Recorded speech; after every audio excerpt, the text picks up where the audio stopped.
que no. Ahora Ahora sí. sí, gracias.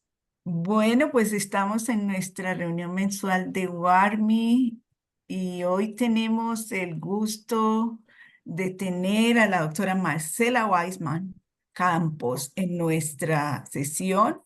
Ella nos va a hablar del impacto cognitivo de las adicciones, que es un tema muy, muy interesante. Ella es una psiquiatra argentina, ella es neuróloga cognitiva, tiene un magíster en neuropsicofarmacología, es docente titular de una maestría de adicciones de USAL y también en la maestría de Favaloro, maestría de neuropsicofarmacología.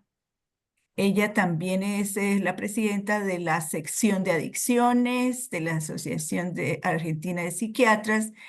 Es una de nuestras estrellas en WARMI y es para mí un placer darle la bienvenida y darles a todos la bienvenida, doctora Marcela. Bueno, gracias por darme este espacio y por todo el trabajo que sé que hacen y de alguna manera intento siempre estar ahí, al menos por chat o lo que sea, pero ahí estamos. Un poco la idea de esta presentación es amplia, pero me parece muy actual y lo que está pasando en todos los lugares relacionado con el uso de sustancias. Hace poquito acá, un camión que se cayó en el medio de una autopista y casi se cae con alcoholemias altas, así que lo cognitivo y el manejo es algo que ya sabemos, pero es más difícil manejar una vida que manejar un auto, ¿no? Entonces también esto se ve cómo van chocando en otros aspectos de la vida. Bien. Primero, al menos en mi país, quería contarles qué está pasando. Esta es una última encuesta de cuánta gente está consumiendo. Esto, lo que midieron en los últimos 30 días. ¿Cuántas personas consumen alcohol? El 50% de la población usar, sí, el alcohol. Tabaco el 23%, estimulantes más o menos el 2%, marihuana entre la medicinal, no medicinal es como un 10% de la población, alguna sustancia ilícita, que ahí es una bolsa de gatos, el 7% de la población, así que la verdad si empezamos a sumar, bueno, gran parte está con consumo al menos de estos productos.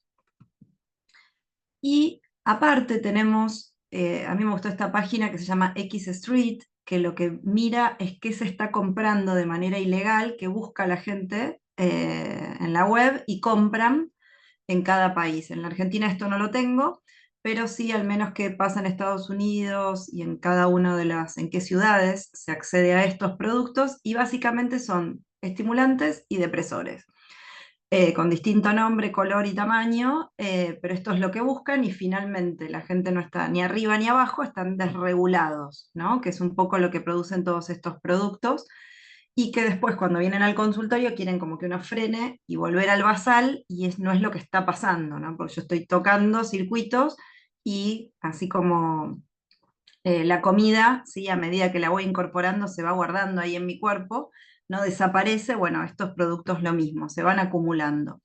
Sí, lo que pasa es que esta gente inicia divirtiéndose, nadie quiere tener impacto cognitivo por consumir sustancias, yo quiero divertirme con alcohol o con un poquito y un poquito y un poquito, y esto de divertirme rápidamente, o sea, termino de trabajar y quiero en estos 5 minutos pasarla muy bien, ¿no? Entonces esto de buscar diversiones rápidas, con poco esfuerzo y poca dificultad. Y estos productos al principio lo producen, ¿no? Esta sensación de diversión, de pasarla bien, y la idea es qué pasa si con el correr del tiempo, cuando empiezo a utilizar otro producto, después que consumí algo que me hizo dormir mucho, después cómo hago para levantarme y después que me desperté mucho, cómo hago para dormirme, y ahí empieza esa combinación de todos estímulos creados por el humano, por eso los llamamos estímulos supranormales, que ingresan al sistema nervioso central produciendo un pico de algo y después un gran valle, ¿no? O incluso efectos rebote.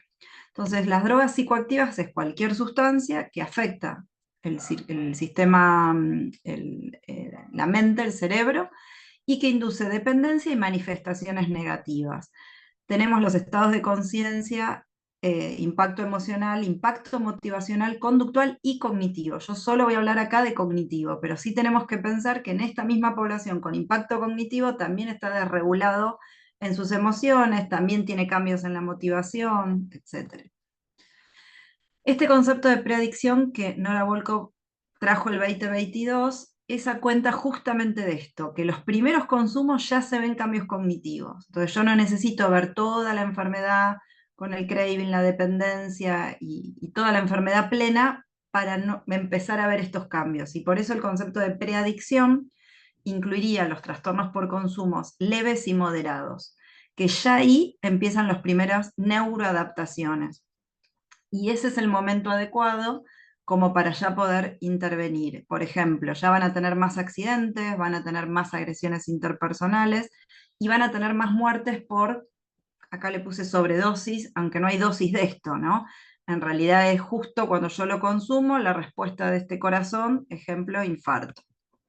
Entonces, hoy trastornos adictivos es todo esto, ¿sí? Depresores, estimulantes y las adicciones de conducta, que tenemos ya tipificado lo que es juego y lo que es videojuegos, y que ya sabemos que esa población también algo cognitivo tiene, o de inicio o producto del consumo. Vamos a ver dos tipos de población. Esta foto del medio que rompió todo, ¿no? Esta persona sí ya estaba más alterado.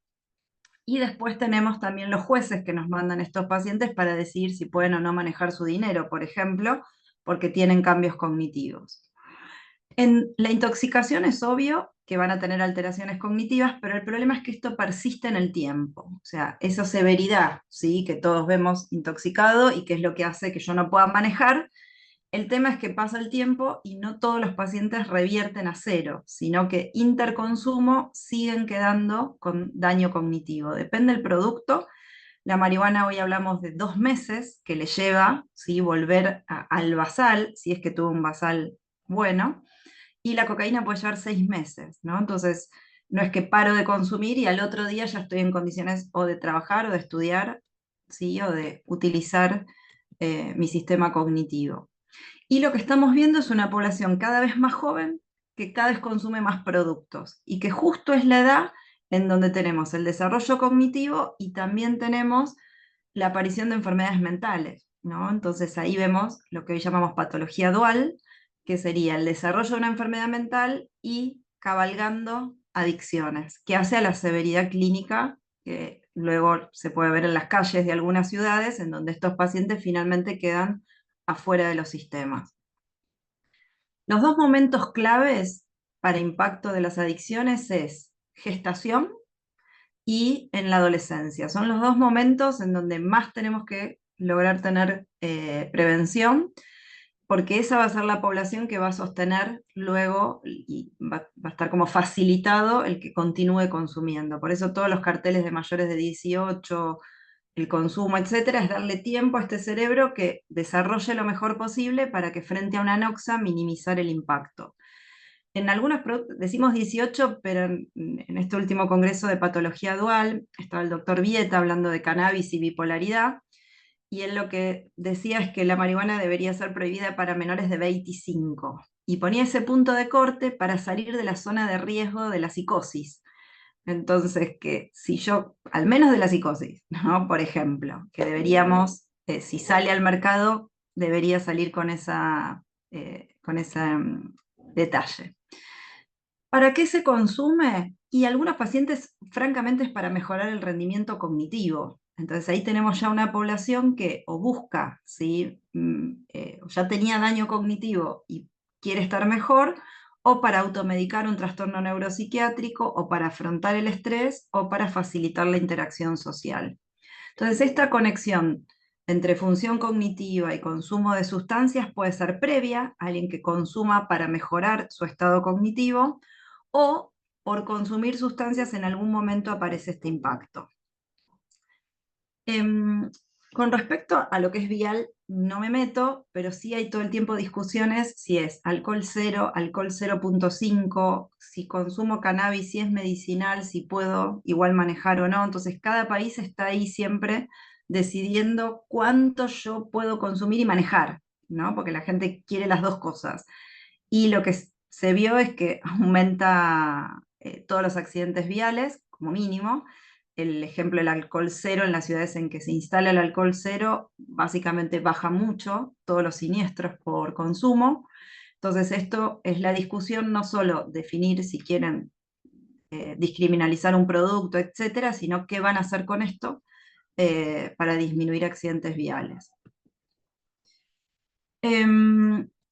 El más estudiado para impacto cognitivo es el alcohol, ¿no? Porque tenemos más años, ahora en los últimos años tenemos mucho más sobre marihuana, y vemos que disminuye el volumen de algunas regiones del cerebro, por ejemplo, ínsula, corteza parietal y órbito frontal. Entonces, esto no es solo ya ahora paro de consumir y listo, ¿sí? Sino saber que esto persiste. Es neurotoxicidad. Distinto es neurodegeneración, ¿no? Que sería producto de la neurotoxicidad, me gané una neurodegeneración. Pero eso es tiempo, es como el tabaco. Hasta que yo desarrollo un cáncer de tabaco no es los primeros 3 cigarrillos. Pero si no fumo los 3 primeros, no llego al cáncer de tabaco. Entonces, poder trabajar esta explicación del caminito hacia ese escenario. Esto del envejecimiento es un trabajo muy chiquitito, pero que me gusta porque lo que dice es que las personas que consumen cocaína sin síntomas, ¿sí? Sin que lleguen al sistema de salud, se envejecen el doble por año. Y esto se ve clínicamente luego, externamente, pero lo más interesante es que internamente lo mismo, ¿sí? Envejecen más rápido. Cada producto, el daño cognitivo que produce es de distinta manera, ¿no?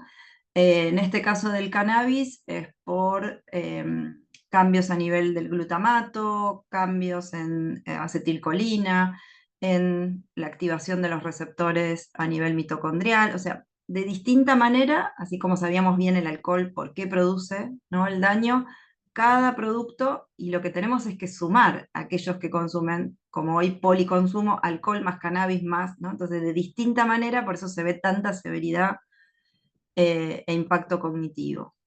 Y también tenemos que hacer un diagnóstico diferencial porque hay otras enfermedades médicas, que están ahí a la izquierda, que producen síntomas cognitivos, por ejemplo, la apnea del sueño, ¿no? Entonces alguien que tiene apnea del sueño va a tener cambios cognitivos. Las hepatopatías, hay también infarto cerebral, entonces siempre hay que descartar enfermedades clínicas generales, y también las enfermedades mentales producen cambios cognitivos. Ejemplo, en la depresión, que hay fallas de concentración, de atención y de memoria, por ejemplo. Y ni hablar del trastorno por déficit de atención, ¿sí?, que va a tener altamente comórbido tanto adicción al juego, a los videojuegos, por ejemplo, a la cabeza, y a otras sustancias también. Entonces ahí vamos a ver cuadros más complejos. ¿Cuánta de la gente que consume alcohol tiene esto? Bueno, depende del estudio, entre el 30 y el 80%, porque esto depende si es al inicio del consumo, qué tipo de población, qué tipo de alcohol. ¿Cuántos de los que usan estimulantes?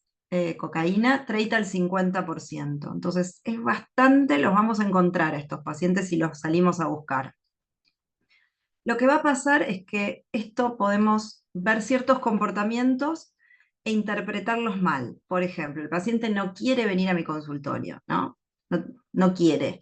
Y en realidad tiene desgano. En realidad tiene pereza o en realidad tiene fallas en atención, en memoria, en organizarse para iniciar la conducta de dónde es el consultorio y a quién tengo que ver y a qué hora era, ¿no? Entonces, esta confusión de echarle la culpa a que no quieren, ¿sí?, es bastante sencilla, pero cuando lo estudiamos no es que no quieran. Y en las personas mayores por neurodegeneración sabemos que no vendrían al consultorio porque ni saben ni dónde, ni cómo, ni cuándo. Y en esta población que es joven, sin arrugas, sospechar que tienen impacto cognitivo, lo tengo que hacer, y a su vez ver qué vamos a hacer, ¿sí?, con ese impacto. El DSM-5 ya lo tipifica, o sea, yo puedo poner en un informe que el paciente tiene adicciones, pero mucho mejor si pongo qué tipo de trastorno adictivo, si tiene impacto cognitivo o no, porque no es lo mismo. Si un paciente que consume con impacto cognitivo se empieza a acercar a modelos de hospital de día, de comunidad terapéutica o de otro tipo de recursos que lo asistan hasta que mejore. O sea, la buena noticia es que la mayor parte de lo que voy a hablar hoy, como son cerebros jóvenes, puede ser reversible, ¿sí? pero que cuando tengo esta dificultad, ejemplo, puedo o no volver a trabajar, puedo o no manejar un auto, puedo a ojímetro o puedo estudiarlo para no tener que decidir a ojo, ¿sí? Si a mí me parece o no que está en condiciones. Y por eso sí sirve evaluarlo. Hay maneras indirectas y directas, esto es con baterías neurocognitivas, en donde voy a identificar cuál es el déficit, pero sobre todo también qué tiene conservado el paciente. Esto es crucial, en qué me apoyo, en qué sí anda bien. Y sobre todo si voy a decidir manejo de finanzas, si está en condiciones de volver a estudiar o al trabajo, porque a veces todos quieren que vuelva a trabajar, pero si está mal cognitivamente y yo lo vuelvo a exponer, se estresa, vuelven al consumo, esto no va bien. Entonces también que haya una coherencia entre lo que yo veo y evalúo y la decisión, ¿sí? Que en una conjuntivitis es más fácil porque le vemos el ojo rojo y no lo mandamos, ¿no? A trabajar porque no está en condiciones. En esto necesitamos evaluar para poder tomar decisiones que tengan sentido y explicarle al paciente, porque si no parece como un capricho cuando vuelve a trabajar, y no es así. Y también para que yo adapte el tratamiento, porque le puedo poner una psicoterapia de 2 horas y el paciente no guardó nada de lo que escuchó, entonces siempre que hablo con estos pacientes con impacto cognitivo, frases cortas, poder utilizar y escribir, ¿sí? O mandar recordatorios, o sea, es una población especial. Este es uno de los test, por ejemplo, ¿sí? De atención, que la idea es unir el 1 con el 2, el 3 con el 4, o sea, una serie de números en un tiempo y a una determinada velocidad. Esto se compara con la edad de cada paciente, son los baremos, y con el nivel de educación. O sea, hay una expectativa de cuánto debería y en cuánto tiempo hacerlo. Yo siempre cuento lo mismo, pero eh, hace unos años que tomaba estos test en una comunidad terapéutica, los pacientes no veían el 4, no lo encontraban y creían que yo se los había escondido, por ejemplo. O sea, no llegaban ni al 4. ¿Todos ven el 4? Es una prueba de bien, están bien Sí, sí, cognitivamente, sí. pero fíjense algo tan sencillo, ¿no? Que ya ahí se detenían. Entonces, imagínense la dificultad para sostener una conversación, para organizar un trabajo, para venir al consultorio, ¿no? Si ya su atención sostenida está fallando. Este es el concepto de memoria, que es recordar, ¿sí? No a nivel traumático, sino cuando en realidad necesito recordar algo. Y esto es muy interesante porque los productos de consumo al principio se ve que aumentan, ¿sí? La dopamina y aumentan el BDNF. Por eso, si yo quiero eh, y recordar algo, está bien que consuma porque voy a recordar lo último que hice. Lo que hace el consumo es que me olvide desde que consumo en adelante, pero refuerzo las memorias últimas. Por eso esta población también tiene algo más, comillas, trauma, porque en realidad no es tan trauma, sino que es que refuerzan una memoria y por eso pueden recordar cosas de, si me dijo tal palabra, ¿no? Y recuerdan esa estructura, ¿no? Pero en sí no se acuerdan cuál era el turno ni cómo me llamo. Eh, y esto es interesante porque en el largo plazo la dopamina baja y el BDNF baja, entonces por eso estos pacientes quedan con daño en memoria. A nivel de lenguaje, que es una capacidad para transmitir un concepto, no es hablar por hablar, sino que tenga un significado lo que estoy diciendo. Esto también se toman algunos test para poder evaluarlo. Y esto es funciones ejecutivas, que sería organizar mi pensamiento en función de una meta. Hay varios test, este es uno que es el Train-Melkin-B, que es seguir una serie de números y de letras eh, o sea, de manera alternativa uno y otro, entonces yo después del uno se me ocurre el 2, pero tengo que poder parar, ir a la A y de esta manera. Bueno, algo bastante sencillo, lo mismo estos pacientes pueden tener alteraciones en atención, en memoria y ejecutivo, o algunos solo en memoria o solo en funciones ejecutivas. Lo importante es que con esta información yo adapte mi tratamiento, ¿no? De qué le vamos a pedir a este paciente. Cada uno de los productos por separado produce algo al inicio, algo en la abstinencia y distinto es el impacto cognitivo de manera crónica. Ejemplo, el tabaco, lo primero que va a hacer es mejorarme cognitivamente. O sea, esos primeros cigarrillos que fuman, sienten, ¿sí? Que se acuerdan todo, que están más despiertos, ¿sí? Por eso la primera parte de las adicciones tiene que ser positiva, para que yo continúe esa conducta. El tema es que de manera crónica altera y perturba el aprendizaje, ¿no? Entonces, cognitivamente esta población va a estar más dañada y por eso tabaco y demencia, si esperamos, sí es una de las demencias reversibles. Por eso sacar el tabaco estoy haciendo amplio beneficio para la vejez de ese paciente, ¿no? Y por eso nunca hay que eh, evitar, digamos, volverlo a intentar, ¿no? Cada vez menos intento y cada vez más eficacia, pero sí explicándole el porqué, ¿sí? Que no es caprichoso. Ejemplo, tabaco y alcohol van a la cabeza de todas las demencias reversibles. ¿De qué manera? Lo mismo, igual que la marihuana, todo tiene cómo hace para dañar. El tabaco súper estudiado como neurotóxico, altera también el flujo cerebral, duplica el riesgo de ACV, o sea, desde donde lo vemos, vamos a estar mejor si primero lo evaluamos para después poder, digamos, trabajar el porqué, ¿no? De la suspensión del producto. Alcohol. Depende de los trabajos, algunos tienen más fallas en la memoria, otros más fallas ejecutivas. Después tenemos sí ya los síndromes conocidos por todos, que es cuando ya son irreversibles, como el síndrome de Korsakoff. Bien, acá les quería traer una batería. Este es un ejemplo de todos estos test tomados en una paciente. En este caso era alguien que no podía trabajar, estaba con consumo activo y trabajaba incluso para la familia y lo hacía mal, ¿no? Entonces la familia también como enojada, porque el impacto cognitivo hace que otro haga mi tarea, ¿no? Y otro haga mis cosas. Por eso también toda la familia se enoja y cuando lo evaluamos y motivamos para que pare el consumo y a su vez al año repetirlo, porque lo que tengo que ver es que evolucione, ¿no? El paciente ya suele darse cuenta porque puede empezar a rehacer tareas que había dejado de hacer, ¿no? Pero también está bueno esto de las crucecitas que uno puede ver, bueno, qué pasa un día y qué pasa, ¿sí? Evolutivamente al año.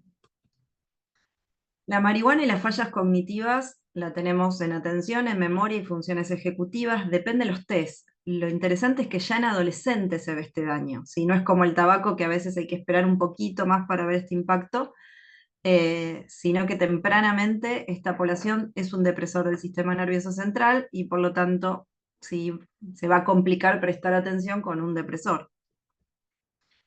La reversibilidad de la marihuana, como les dije al principio, son 2 meses, o sea, le lleva bastante tiempo al cerebro desde que paro el consumo para volver. Y si consumí marihuana antes de los 18 años, peor, ¿sí? Más dificultad cognitiva.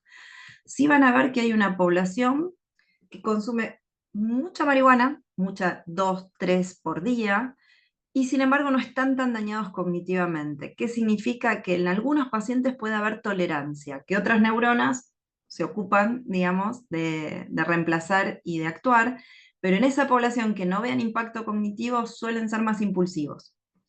Entonces, cognitivamente no tan dañados, pero sí de alta impulsividad, ¿sí? Con un efecto que está descrito como efecto pochoclo, ¿no? Gente muy tranquila, pero que no le digas ni le lleves la contra porque aparece el efecto pochoclo. Este es un trabajo último, un metaanálisis, o sea, ya ahora, porque hasta ahora todos los reportes de marihuana eh, estaban ahí de acuerdo a la cantidad de gente, como en su momento fue el COVID, 1, 2, 3 casos, muchos con COVID, podemos hacer más metaanálisis.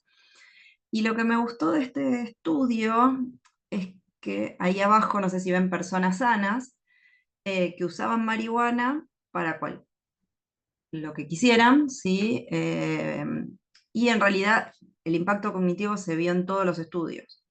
Entonces, si yo estoy sano, que es ya un pedacito de la población, porque si tengo trastorno bipolar, déficit de atención, se le suma, ¿no? Entonces, estando bien, rompo, ¿sí? Mi cognición por el uso de marihuana y por eso todos estos trabajos, fíjense, no importa si es población general o en quienes, todo da mal, ¿sí? Cuando miramos qué queremos resolver, pero qué estamos dañando. Bien, cocaína lo mismo, déficit de memoria, de funciones ejecutivas y de atención. Y les traje algo también del uso de Internet. Esto es un metaanálisis de 40 estudios, que esta población que está, digamos, con comillas, adicción a Internet, sea alguno de esos subproductos, ¿no? Videojuegos, compras, bueno, esa población también ya tendría trastornos cognitivos y que facilitaría que se queden más tiempo sentados utilizando estos productos porque el mundo es complejo. Si yo estoy mal cognitivamente, les habrá pasado alguna vez posguardia, que el mundo se complejiza, ¿no? Y es un poco esto, ya si ya duermo mal, ya es todo un tema para lo que es prestar atención y poderme concentrar. ¿Y qué pasa con estos pacientes? ¿Sí? Una vez que los evaluamos, tenemos la batería, si el paciente pudo lograr hacerla. Si no, tenemos test más sencillos, que es en el mismo consultorio, o sea, cuánto es 100 menos 7, o sea, pruebas que podemos hacer, que no es toda la batería completa, pero sí al menos para mostrarle dificultad, porque ellos tienen mucha anosognosia. Creen que están mejor, como las sustancias cambian la percepción, creen que están mejor de lo que están. Y cuando uno lo mide, recién ahí se dan cuenta lo mal que están, ¿no? Pero tiene que haber una medida eficaz para poder mostrar eso, si no verdaderamente ellos perciben que están mejor. Y por eso también se suben a manejar y creen que tienen la capacidad de manejo y ellos no, después cuando ven el video, ¿no? Que manejaban así, de hecho está estudiado, los usuarios de marihuana chocan de costado, porque siempre ladean, pisan la raya blanca, ¿no? Eso es típico, por ejemplo, del consumo de marihuana. Entonces, una vez que lo pesquiso, lo evalúo, ¿qué podemos hacer? Bien, estos pacientes tienen, como varios, sí, el síndrome de la puerta equivocada, ¿no? ¿Quién me ve? ¿Me ve el neurólogo? ¿Me ve el de patología dual? ¿Me ve el de salud mental, psicología, psiquiatría? Bueno, esto soy un lío, ¿sí? Que hace que muchos pacientes queden en su casa y consumiendo, porque me cansaron. Em, y si tiene trastorno bipolar, el que hace bipolaridad lo manda al de adicciones, pero quedan en el éter. Entonces, una de las maneras es que haya profesionales superpuestos. Si son dos equipos, los que hacen trastornos del ánimo, los que hacen adicciones, que haya uno de adicciones, como lo que llamamos psiquiatría de enlace, que esté trabajando en este equipo, ¿sí? Para que no quede ahí librado al azar y suelto, porque justamente es el que más necesidad tiene por el impacto cognitivo. Entonces yo le doy un papelito que ni se acuerda dónde lo puso, ¿no? Entonces es crucial ahí cómo armamos el diseño del tratamiento. Y podemos decidir si tiene alto impacto cognitivo, son los que están más cerca de internación, de hospital de día, comunidad terapéutica, o sea, de que el paciente pueda aparecer a la hora que se acuerda en un lugar y alguien lo reciba, ¿no? Como mínimo. Esto de las puertas abiertas de los hospitales de día, porque cuanto más estrictos nos ponemos, estos son los que quedan en la calle. Siempre diagnóstico y orientación, ¿sí? Porque a veces explicando un poquito esto del daño cognitivo, mostrando las pruebas, los pacientes entienden que esto iba mal. Ellos algo ya percibían porque fallaban, ¿no? Para su nivel intelectual, las adicciones, aunque yo sea muy inteligente, queda eclipsado mi capacidad intelectual, ¿no? Porque esto cognitivo es lo que predomina y fallo. Y por esto también es que los echan de los trabajos, ¿no? Por eso también es importante pesquisarlo y atajarlo antes de que lo echen. Entonces, la primera parte es desintoxicación, ¿sí? Esto va a progresar. Entonces, si yo no logro entender y aceptar y lograr la desintoxicación, nos juntamos anécdotas.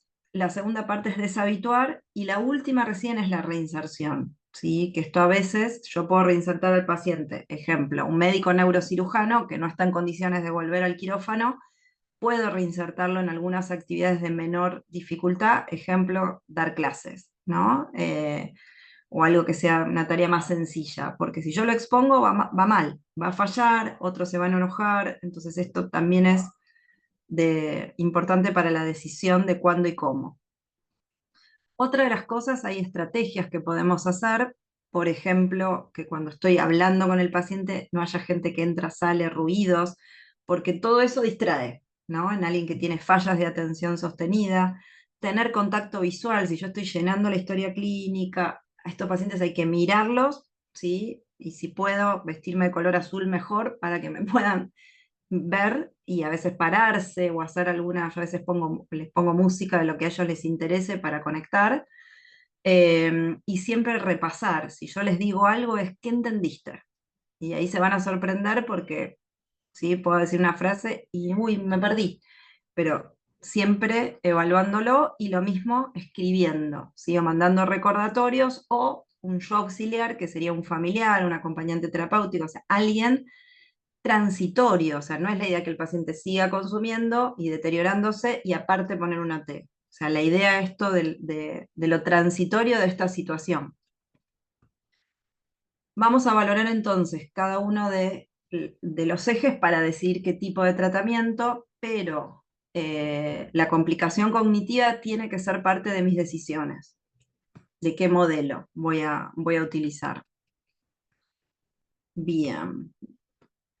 Otro dato interesante del tratamiento es mejorar la nutrición, porque la nutrición es o sea, el cerebro y corazón es muy dependiente, ¿sí? De qué estoy comiendo y estos pacientes pueden consumir sustancias, pero no alimentarse. Entonces, mejorar la nutrición, que es lo que se suele hacer en hospitales de día o en comunidades terapéuticas, trae mejoría. Y otra de las cosas es el ejercicio físico, lo mismo, lo que hacemos en las comunidades terapéuticas, y la variedad. No es necesario que sea intenso, pero sí que sea variable, eso es lo más procognitivo. Eh, Esto en general, como prevención de demencia, a la cabeza va el ejercicio físico. Y otra de las cosas es evitar los episodios psicóticos. A más episodios psicóticos, más impacto cognitivo. Aunque el paciente vuelva, o sea, tuvo el episodio psicótico por la intoxicación y volvió y cerró, pero eso generó daño. Y podemos hacer la rehabilitación directamente por neuropsicólogas que se dedican a rehabilitar la función dañada, ¿no? Entonces, si tiene fallas de atención, trabajar eso se puede hoy con la tecnología, que hay algunos modelos de trabajo con juegos, o sea, que sea divertido, y otros, sí, con la neuropsicóloga en vivo, para restaurar o para compensar, que el paciente acepte que esto tiene una complicación y adaptarle el trabajo.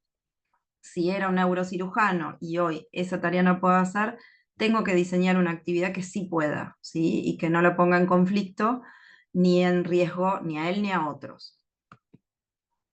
Y cuando voy a seleccionar los fármacos, intentar elegir el que tiene menos impacto cognitivo. No siempre se puede, ¿sí? Pero si pudiera, la idea es que seleccionar el de menor impacto cognitivo para no sumar, ¿sí? Complejidad. Hay algunos trabajos más históricos con alcohol, por ejemplo, con aquellos pacientes que esperamos meses y siguen con daño cognitivo, dimos estimulación cognitiva, suplementamos vitaminas, bueno, y continúan. Hay trabajos con memantina, con galactamina, como para potenciar, y hay algunos ya trabajos también para marihuana, por ejemplo, para aliviar el deterioro cognitivo, ya desde el 2010 ahí hay algunos trabajitos. Los resultados son medios, por eso la idea es no dañarme, porque después recuperar es más difícil. Bien, y frente a esto tenemos esa opción de recuperar o adaptar. Y con cada paciente al principio tenemos que adaptarnos mientras nos recuperamos, eh, y eso sería lo ideal. Y va a haber otros pacientes que ya no van a recuperar y que vamos a tener que intentar, ¿sí? Que se adapten a lo que les está pasando. Y para eso es clave también en el final de los tratamientos o en el medio decidir el diseño de vida, ¿no? Si está o no en condiciones, bueno, vuelvo con médicos porque como para que tengamos idea que si hay que cambiar de actividad se puede, y el médico neurocirujano puede pasar a ser un auditor médico, ¿no? O sea, menos estrés y otro tipo de trabajo que no requiera esto de prestar atención de la misma manera que si soy piloto de avión, ¿sí? Lo mismo, tengo que tener alguna otra actividad y en eso hay que ayudarlo porque si no puede ser muy frustrante porque esto no lo elijo, ¿no? Como de la misma manera que una pianista, si se lastima la mano, tiene que tener otra actividad, ayudarlos a adaptarse a su estado cognitivo. Entonces, como conclusión, los pacientes con adicciones tienen, ¿sí? Mayor deterioro cognitivo. La evaluación es una herramienta del estado y también de la progresión del tratamiento, ¿sí? Si vamos para mejor o no, y para también seleccionar el dispositivo adecuado para que tengan mejor adherencia y la recuperación en el contexto de un tratamiento integral. Y acá, fotito de Warning, al menos una de las últimas que estuvimos ahí con Ruby hace unos años, ahí con Estela y Fabián y todo el grupo este año que estuvieron juntos. Y hasta acá llego. Ahí están mis libros, si a alguien les interesa, de adicciones a conducta y a sustancias. Qué excelente conferencia, doctora. Definitivamente, doctora Marcela, gracias por esa claridad con que nos presenta este tema tan difícil, tan complicado, pero que usted con todo ese conocimiento que tiene y con toda la experiencia lo hace más sencillo. Vamos a abrir los micrófonos para preguntas. ¿Tienen alguna pregunta para la doctora? Yo tengo más como un comentario, como unos comentarios. Yo tomé con unos screens, un trabajo bien ilustrativo. Ay, se corta. Se me cerró el micrófono. De lo que, o sea, de lo que es el tema de los daños cognitivos. Yo creo que existe como esa creencia en las personas jóvenes de que en realidad el consumo de sustancias psicoactivas no afecta para nada y no genera ningún cambio, pero realmente sí hay muchos cambios deleterios que están ahí. Tenemos mucha Entonces, ilusión, ¿no? De esto de que sí. de los cambios. Yo siempre lo comparo con el sol, ¿sí? Que pensar que yo voy a tomar sol y mi piel va a ser siempre la misma, es más, es un poco el pensamiento mágico de las adicciones, ¿no? Y esto se ve en los deportes, que si yo me lesioné una muñeca y no vuelve a ser la misma, ¿no? Pero esa ilusión es parte del trabajo de los dealers y del marketing de las adicciones, que obviamente suena bien, y hasta que nadie lo evalúa, hay mucha gente que sigue en la vida y aparecen como, bueno, errores, tuvo mala suerte, se lo van explicando de distinta manera el impacto cognitivo. Mm. No, bueno, justo como un paciente me dijo una vez que había chocado que había una mancha de aceite. Y le digo, justo te chocaste con una mancha de aceite. Le digo, qué raro, ¿no? Entonces parece que justo les pasa todo. Y en realidad cuando se lo estudias, le mostrás que sí, obviamente uno puede tener mala suerte, pero la verdad me pongo en riesgo si cognitivamente no estoy atenta para todas las cosas del mundo moderno, que encima cada vez tenemos mayor requerimiento de rendimiento cognitivo, no menor. O sea, cada vez todo es más difícil. Antes uno, no sé, iba y quería comprar algo y era sencillo. Ahora pasame el QR, el Mercado Pago y primero mandame un mail. Hoy todo tiene una complejidad que si no estamos más o menos despiertos es, bueno, no lo hago, ok, vengo mañana. Y esto por eso también les cuesta y quedan tan afuera del sistema. Y con Sí, ejemplos de su vida diaria lo vas a ver. De hecho, vienen acompañados por una madre más grande o una abuela incluso más grande que resuelve más que ellos. es verdad, es La, verdad. la Tomé terapia. como ah, unos pantallazos porque de verdad es increíble, ¿no? Y es un problema de salud pública porque yo creo que hay muy poca conciencia, como que es más como el estigma que la conciencia que hay en la educación de los cambios deleterios.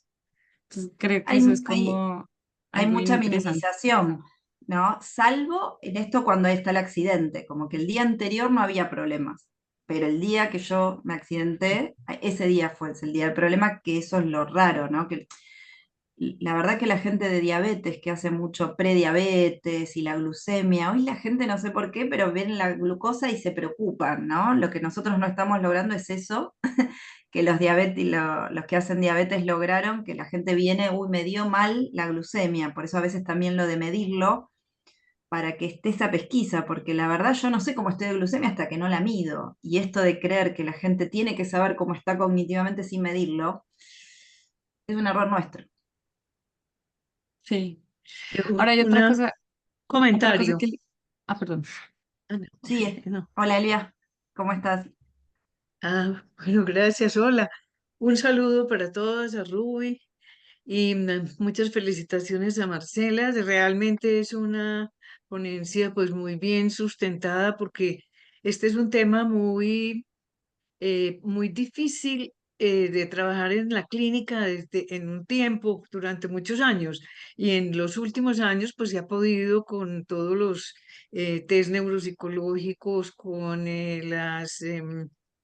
con todos los exámenes de imágenes y con todas las metaanálisis, demostrar pues que sí hay unos daños importantísimos, y de hecho uno lo ve en que la mayor parte de los adictos con el paso del tiempo son personas que realmente tienen muchas limitaciones de vida. Quedan Entonces creo dependientes. que muchos problemas que hemos tenido con muchos síntomas que no nos explicábamos cómo eran, por qué eran, pues vienen producidos por realmente los problemas, los trastornos neuropsicológicos. Entonces, realmente muchas felicitaciones a Marcela, que ha estudiado este tema con sus libros, que se ha dedicado a esto y que realmente viene de una persona pues muy bien informada como pocas en este tema precisamente de la neuropsicología.